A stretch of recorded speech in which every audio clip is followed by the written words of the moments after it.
নাটকীয়তার মাঝে নাটকীয়তা, তার মাঝেই টানটান উত্তেজনার কলধ্বনি। দর্শকরা উৎসুক, পর্দা থেকে যেন চোখ ফেরানোই দায়। মাঠে কালবৈশাখীর হানা।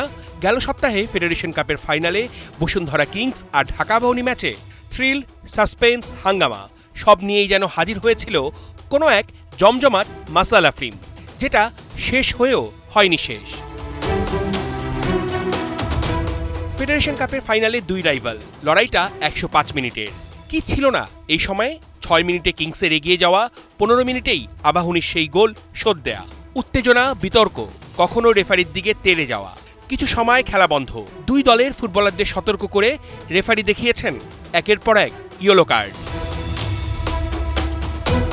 কার্ডের বন্যায় ভেসে যাওয়া ম্যাচে কালবৈশাখীর হানা। 1 ঘন্টার বেশি সময়ের ঝড়ে বিধ্বস্ত চারপাশ। বেহাল মাঠেই আবার শুরু হয় খেলা।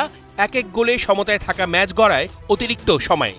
শেষ সময়ে মরিয়া হয়ে ওঠে দুদল। বারে উত্তেজনা, লাল কার্ড দেখে মাঠ ছাড়েন কিংসের ফাহিম। বাদ সাধে ব্যাড লাইট। রেফারির সিদ্ধান্তে স্থগিত হয় ম্যাচ। অবশেষে দুই জায়ান্টের শিরোপার লড়াইটা ঠেকল 15 মিনিটে। ট্রফি জিততে হাই ইন্টেন্সিটি থাকবে শুরু থেকেই। প্রথম সেকেন্ড থেকেই ফুটবলাররা থাকবে সতর্ক, কারণ কোনো অঘটন ঘটে গেলে ম্যাচে ফেরার সময়টা একদমই অল্প। দেখে শুনে বুঝে ওঠার আগেই ফরওয়ার্ডরা চাইবে জালের দেখা, ডিফেন্ডারদের থাকবে রুখে দেওয়ার আপ্রাণ চেষ্টা। ফলাফল না হলে শেষ পর্যন্ত টাই ব্রেকারে নিষ্পত্তি হবে ফেডারেশন কাপের ফাইনাল।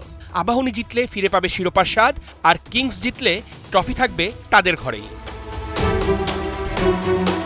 অর্ণব বাপি, ৭১।